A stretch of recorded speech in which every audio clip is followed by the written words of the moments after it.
É interessante que teóricos na filosofia, na sociologia, na psicologia, eles tentam definir o que é o homem. Exemplo, Nicolau Maquiavel, ele diz que o homem ele é mau por natureza, a menos que precise ser bom. Jean-Jacques Rousseau, ele diz, o homem é bom por natureza, é a sociedade que corrompe o homem. John Locke diz, o homem nasce como se fosse uma folha em branco, a ser escrita, né? Thomas Hobbes, ele diz, o homem é lobo de outro homem, em guerra de todos contra todos. Arthur Schopenhauer diz assim, o homem é como um macaco cego, robusto e racional, que carrega um macaco aleijado que enxerga. Friedrich Nietzsche diz assim, o homem é uma corda esticada entre o animal e o super-homem. E Aristóteles ele vai dizer o seguinte, o homem é um animal político.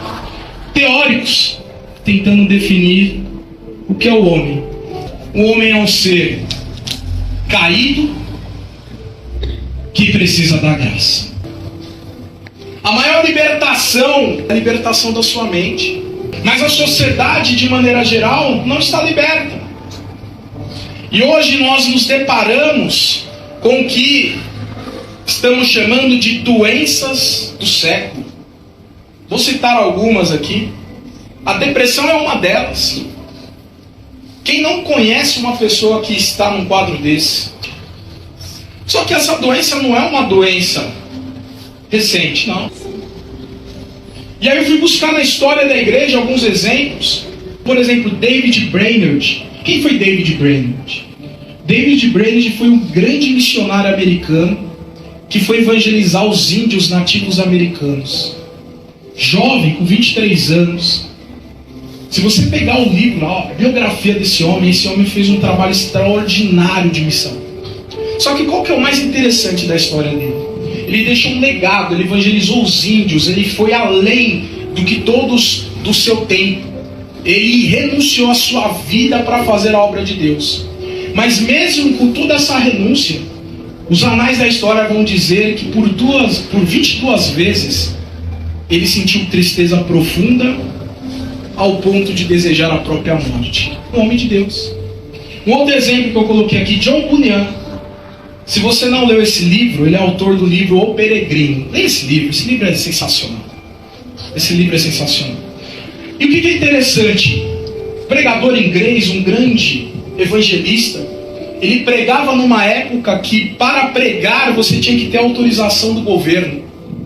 E como ele não queria estar na coleira do governo, ele pregava como Paulo apóstolo, resultou na sua prisão. E a biografia dele vai dizer que quando ele estava encarcerado, ficou abatido, ficou triste. Mas foi lá na prisão que ele escreveu o livro Peregrino. Mais um exemplo, William Cowper, um poeta e compositor de muitos hinos da harpa cristã. Esse homem que escreveu letras maravilhosas, profundas. Esse mesmo homem tentou se suicidar por 3 vezes. Esses homens, David Brainerd, John Bunyan, William Cowper, o que eles têm em comum? Eles foram usados por Deus nessa terra. Mas eles enfrentaram dores internas intensas. A depressão não é uma fraqueza espiritual apenas. É uma batalha real na alma. Podemos falar de suicídio. E tem gente que fala, não, é algo moderno. Não, sempre houve isso. Tem um sociólogo que eu gosto da leitura dele, que é Emile Durkheim. Ele escreveu um livro sobre suicídio em 1897. A gente está em 2025. Em 1897 ele já tinha um livro sobre isso. Na época ele falava de 4 tipos de suicidas. O suicida que ele fala que é o egoísta. Egoísta no sentido de um indivíduo que está isolado, sem ninguém, e aí vem a cometer um suicídio. Sobre o perigo da solidão. Cuidado, viu? Você que está vivenciando a solidão. E é diferente de solitude. Solitude é eu amo a minha própria presença. Ok. Solidão é eu estou no meio de uma multidão e me sinto só. É diferente. Você que está vivenciando a solidão, busca ajuda. Amém. Primeiro do alto. E busca uma rede de apoio. Amém. grite por socorro se precisar. Durkheim ele vai falar de um outro suicídio altruísta, pessoas envolvidas em causas, por exemplo, como na guerra do Japão, os kamikazes, ou os talibãs da vida. Ele vai falar de um outro tipo de suicídio anômico, que são causados por rupturas sociais, ou seja, a pessoa é rica, vem à falência. A pessoa perde um parente e não sabe vivenciar o processo do luto, não aceita. Que o processo do luto, todos passam, né? Primeiro vem a negação. Não é comigo, não é possível. Não, comigo? Não é possível. A pessoa está dentro de casa achando que o parente ainda está vivo, né? Aí depois passa pela a barganha. Como é que Deus permitiu acontecer isso comigo? É a barganha. Depois passa pela raiva, fica irado. Olha só meu sofrimento. Depois a tristeza. E aí tem que vir o que? A aceitação. É com a aceitação que vem a libertação e a cura. Só que nem todos conseguem passar por isso. E muitos acabam no suicídio. Durkheim vai falar de um outro também, o fatalista, né? Casado por uma opressão extrema. Pessoas que foram escravizadas, prisioneiros de guerras, etc. Eu só estou exemplificando para dizer que isso não é moderno. Por que pregamos o Evangelho? Por quê? Porque eu sei como essa graça me salvou. E eu quero compartilhar. Um certo pregador disse o seguinte: o que é o Evangelho? Senão um mendigo contando para outro mendigo aonde encontrar o pão. Isso é Evangelho. Então eu encontrei o pão, estou alimentado. Agora eu quero partilhar do pão com quem tem fome. Podemos falar aqui sobre ansiedade. Ansiedade é inquietação, né? Tem pessoas que têm uma ansiedade tão forte que tem taquicardia, que a pressão arterial sobe, a pessoa se sente sufocada, como se estivesse apertando o pescoço, parece que vai morrer. É interessante, na Inglaterra vitoriana, eu anotei aqui, século XIX, as pessoas estavam tão ansiosas com o crescimento da cidade. A gente está falando do século XIX.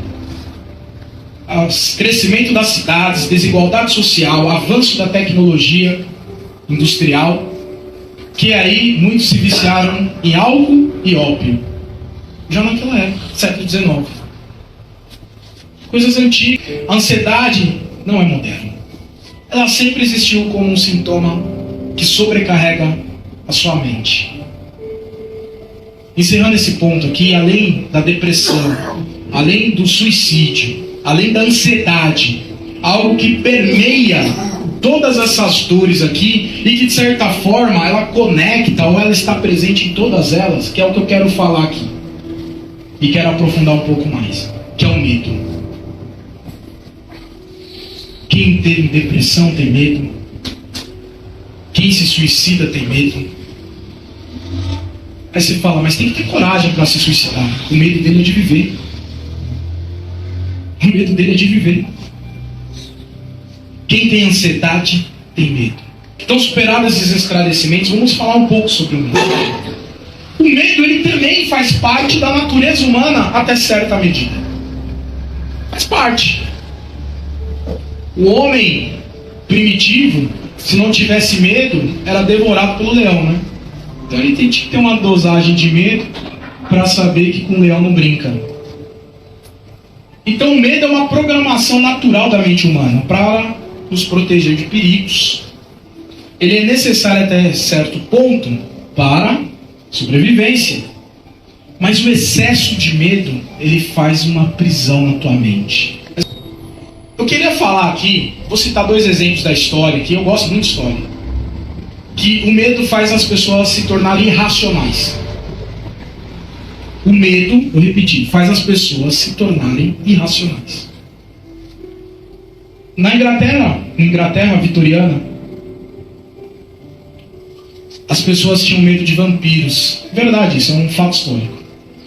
E as pessoas, às vezes, elas davam longas viagens para evitar passar próximo de um cemitério. Olha que loucura. Nos Estados Unidos, 1870, numa cidade, os habitantes de uma cidade chamada Jackson, Mississippi, as pessoas com medo de um vírus, de uma doença que surgiu na época, elas queimaram pontes, elas destruíram trilhos de trem, com medo de impedir que forasteiros estrangeiros chegassem na cidade. Aí você vai pensar, nossa, que loucura. Vamos para 2021, né? A pandemia da Covid. Muita gente ficou maluca. O medo, ele distorce a realidade e pode nos levar a ações extremas. É interessante que o medo, ele é um sentimento universal. Existe um escritor chamado Paul Ekman, que ele estuda as microexpressões faciais universais, que são expressões que todos os habitantes do mundo, os 8 bilhões de habitantes do mundo, faz a mesma expressão igual. Uma delas é medo. Quando a pessoa está com medo, pode ser no Japão, pode ser na Nova Zelândia, pode ser na Austrália, você não precisa falar o idioma. Você vai olhar para a cara dela e vai falar, essa pessoa está com medo. É universal. Os 6 medos básicos dos seres humanos, segundo alguns teóricos. Primeiro, medo da pobreza. Outro medo, medo da crítica. Medo da crítica. Outro medo, medo da doença. Foi feita uma pesquisa no SUS. Olha que interessante isso. 70% das pessoas que buscam o SUS, atendimento médico, fazem exames clínicos, exame, hemograma completo, faz exames cardiológicos, etc. Os exames, os resultados dão tudo negativo. Mas o que fez aquela pessoa ir lá? Medo. Medo da doença. Que já vem na sequência o outro medo, o medo da morte. Aí alguém me fala, mas eu tive sintomas. A maioria dos sintomas são psicossomáticos, é na tua mente. É enxaqueca, é coração acelerado, é palpitação no peito, é isso, é aquilo outro. Outro medo muito comum, medo de perder um ente querido, um familiar. Outro medo incomum, muito comum, medo da velhice, de envelhecer. Quando a pessoa nasce,